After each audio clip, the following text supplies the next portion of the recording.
Welcome back to another Your German Teacher German grammar video about two words which often get confused. Let's look first at those sentences here. The first one, obwohl ich krank bin, muss ich arbeiten. And the second one, ich bin krank, trotzdem muss ich arbeiten. Now both of those sentences are used to express a contradiction. But what is the difference and when do you have to use obwohl und trotzdem? And we start with obwohl, which is in English this although or even though. Some important features. First, it is a conjunction. It introduces a Nebensatz, a subordinate clause, which shows a specific circumstance. Let me show you an example for this. This guy here, he is very tired, but he still watches a movie. Auf Deutsch, obwohl ich müde bin, schaue ich einen Film. So he's saying, obwohl ich müde bin, schaue ich einen Film. Although I'm tired, I watch a movie. Now this ich bin müde, he is tired, this is the specific consequence. And this is where you can find this obwohl. Second example. Das ist Clara and she loves jogging, even though it's raining. Clara geht joggen, obwohl es regnet. Obwohl es regnet. Clara goes jogging, even though it's raining. Now this es regnet, this it's raining, this is the specific circumstance. Most people would probably stay at home, but Clara, she loves jogging, so she still goes jogging even though it's raining. Third one, das ist Toni, and Toni is sick, but he still has to work. Toni muss arbeiten, obwohl krank ist. Toni muss arbeiten, obwohl krank ist. He is sick, ist krank, this is the specific circumstance. But he still goes to work. Toni has to work even though he is sick. Let's go to trotzdem, which means but still or however or nevertheless in English. Here also some specific features. It is a conjunctional adverb. Obwohl, before we just had, is a conjunction, and trotzdem is actually an adverb. It pretty much works like a conjunction, but it is grammatically an adverb. And it introduces a Hauptsatz, a main clause. Obwohl was introducing a Nebensatz, trotzdem introduces a Hauptsatz, which shows a unexpected consequence. This is important. It's an unexpected consequence. So this trotzdem is always in the part of the sentence with the unexpected consequence. We take the same examples. Now here, again, this guy, he's still tired, but he still watches a movie. Ich bin müde, trotzdem schaue ich einen Film. He's saying, ich bin müde, trotzdem schaue ich einen Film. I'm tired, but I'm still watching a movie. This ich schaue einen Film, this is the unexpected consequence. Usually, if you're tired, most people would go to bed and sleep.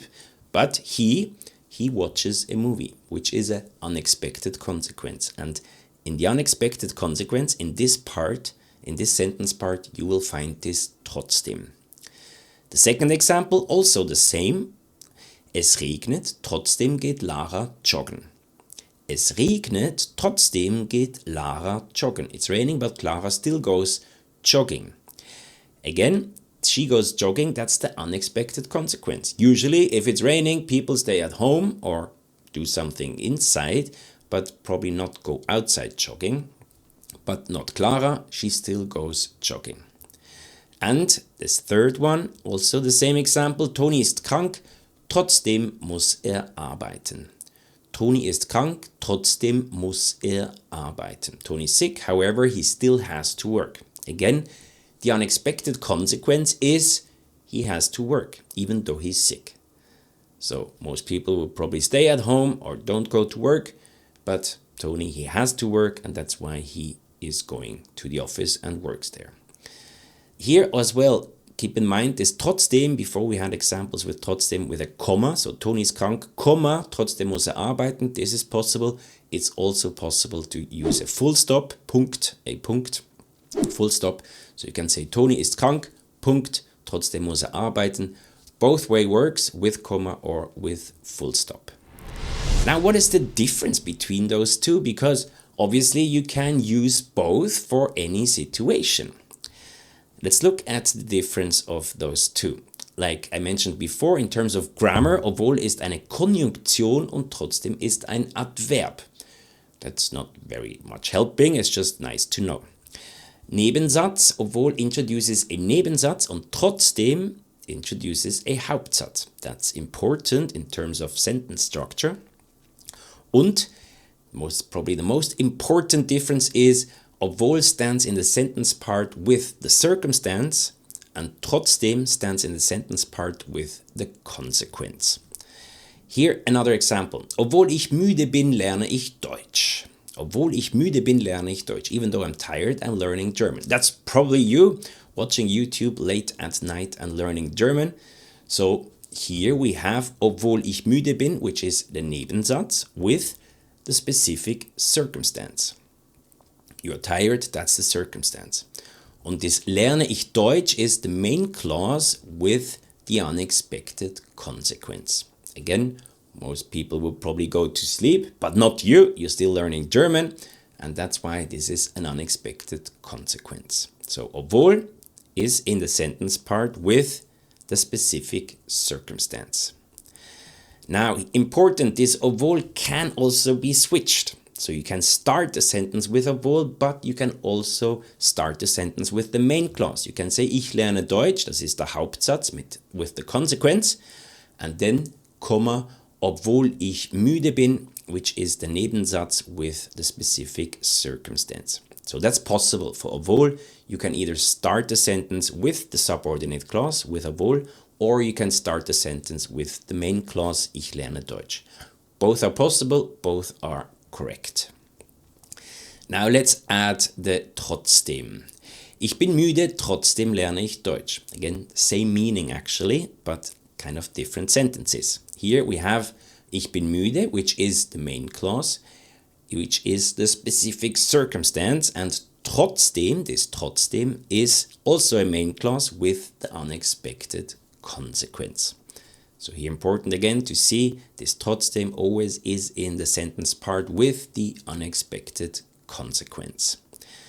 Now let's compare those two to each other. Again, trotzdem in the sentence part with the consequence, and obwohl in the sentence part with the specific circumstance. Now, if you ask me which one should I use, I would definitely go with obwohl. I think this one is the more frequently used one. And there is a synonym for trotzdem, which I personally think sounds even a little bit nicer. This is this dennoch. So you can say, ich bin müde, dennoch lerne ich Deutsch. Has exactly the same meaning and exactly the same sentence structure and grammar like trotzdem. Bonustipp. Position von trotzdem. As I mentioned before, obwohl, you can start the sentence with obwohl, or you can start the sentence with the main clause and then comma and then obwohl with the subordinate clause.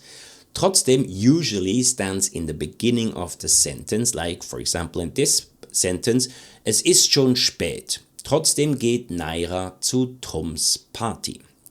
Es ist schon spät, it's already late. Still or nevertheless, Naira goes to Toms party. Now you can also say, es ist schon spät, Naira geht trotzdem zu Toms Party.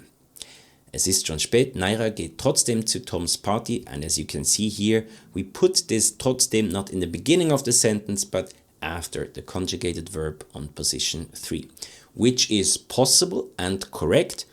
Probably more common is, or easier, maybe if you're not too familiar with this trotzdem yet, then try to put it always on the first position at the beginning of the sentence.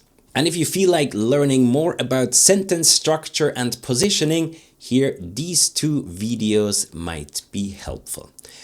Hopefully you learned something and hopefully see you again. Bis zum nächsten Mal, auf Wiedersehen, tschüss und bye bye.